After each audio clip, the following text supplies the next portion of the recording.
Good evening, students and parents and families of the Muroc Joint Unified School District. My name is Kevin Cordes. I'm the superintendent, and I appreciate you taking the time to listen to our message this week. I'd like to thank everyone for taking the time to fill out our surveys this week as well. After careful consideration and in listening to you and others, we have determined that the model that we are going to apply for with the county and the state of California for in-person instruction for students will be a traditional 5-day-a-week schedule. That is for all students in transitional kindergarten through 12th grade. Schedules and further information about what that will exactly look like will be posted in our plan, which will be put onto our website as soon as we have provided it to the state next week for review. We will also push out information to you on specifics of what your child's instructional day will look like. But it will be a traditional 5-day-a-week from the morning till the afternoon schedule. Now, I've been asked by several people, why now, especially this late in the school year, would we even perhaps entertain the idea of coming back to in-person instruction in any form? I know at the beginning of the year we were excited for that opportunity, but over the course of the year we've adjusted to distance learning, and now when we can kind of see the light at the end of the tunnel for this school year, we're making this adjustment. As a reminder, the governor and the state legislature have put in place legislation and some expectations for school districts that all students will return to in-person instruction by April 1st. And the way that they have structured that, if you take a look at our school district, it would impact basically every student. So at that point we look at, well, if we're going back to in-person instruction, what's the best model to do so? There were some very specific factors for deciding on this particular model. First and foremost, it is what is best for students. We know that as good of a job as we have done with distance learning in partnership with you, that in-person instruction every day with a child's teacher and with their peers is the best place for a student to be. We also know that there has been some form of learning loss that has occurred as we have been participating in distance learning. Even doing as well as we have, we know that there are going to be some gaps. And this is going to give teachers and students the opportunity to assess where those gaps lie and to help fill those in as soon as possible. Second, it is also what is most consistent for families. And looking at all the different models, we tried to look at what would be the easiest for families to implement in their homes and for us to finish out the school year with. Third, as we look forward down the road and look into next year, it is becoming more and more evident that school districts up and down the state will most likely be following this instructional model, this more traditional one. In fact, many school districts are currently applying similar as we are. They're coming back for 5 days a week, and many have already received permission to do so. So we have taken that into consideration. Fourth, we took a look at the survey results. Thank you for taking the time to do that. It meant a lot to us. We surveyed parents, we also surveyed staff. And in both cases, the most popular decision by both parties was to come back in a 5-day manner.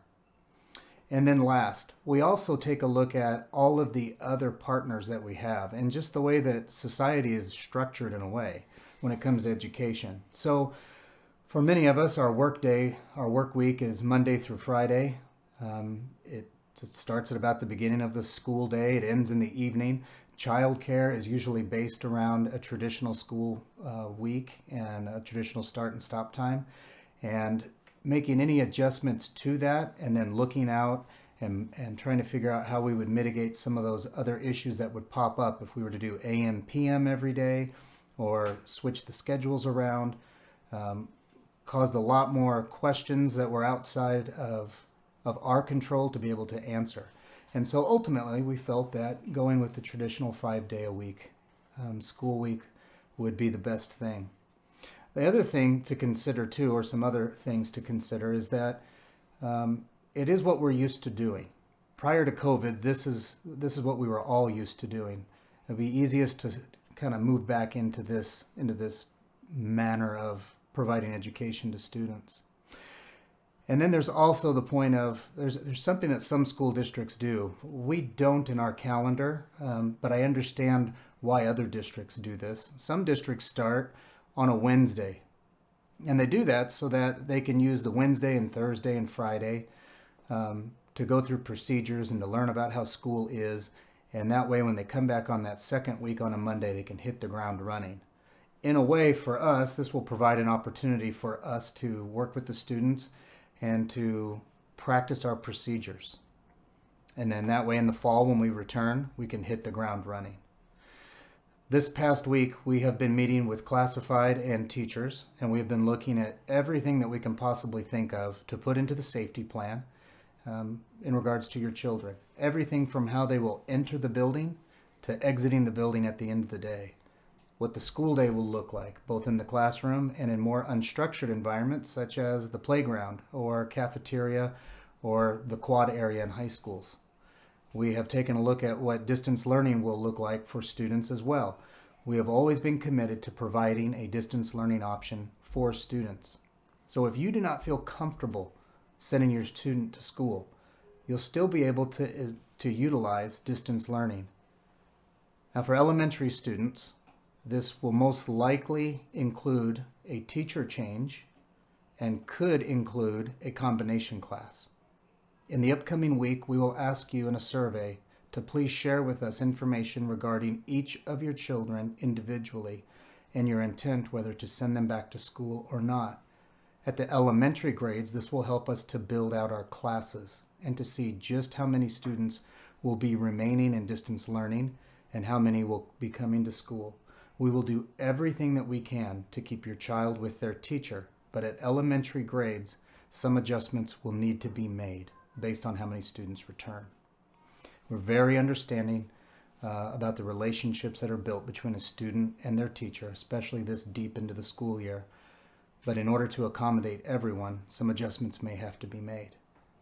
Now for high school students, junior high and high school students, we intend to follow more of a collegiate model, where a video camera will be in the classroom and be on the teacher, and those students that are in distance learning will be able to watch that live lesson as it's provided to students who are in the classroom, and then be given an opportunity to speak with their teacher, whether at the end of the period or at some point during that period, if they have any questions or concerns. And that will provide those students the ability to stay in their classes, in their current schedule, and move forward without any hiccups or any delays. We're trying to think of everything that we possibly can. I want to assure everyone that it is in our interest and it is our intent to provide a safe learning environment for your children. Our children go to these schools as well.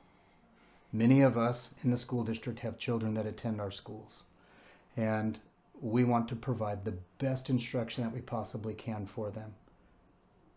We are making adjustments as we need to because of legislation in the state, but we are confident that we can move forward safely together.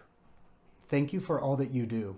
In the upcoming weeks, as we post information, as we know more about what our exact plans will be, and as we receive more guidance and hopefully acceptance from the state and the county on our plan, we will let you know how we're doing and how we're progressing through that.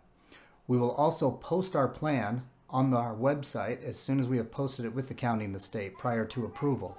That way you can look through it and take a look at it for yourself. We appreciate your support. We appreciate your understanding.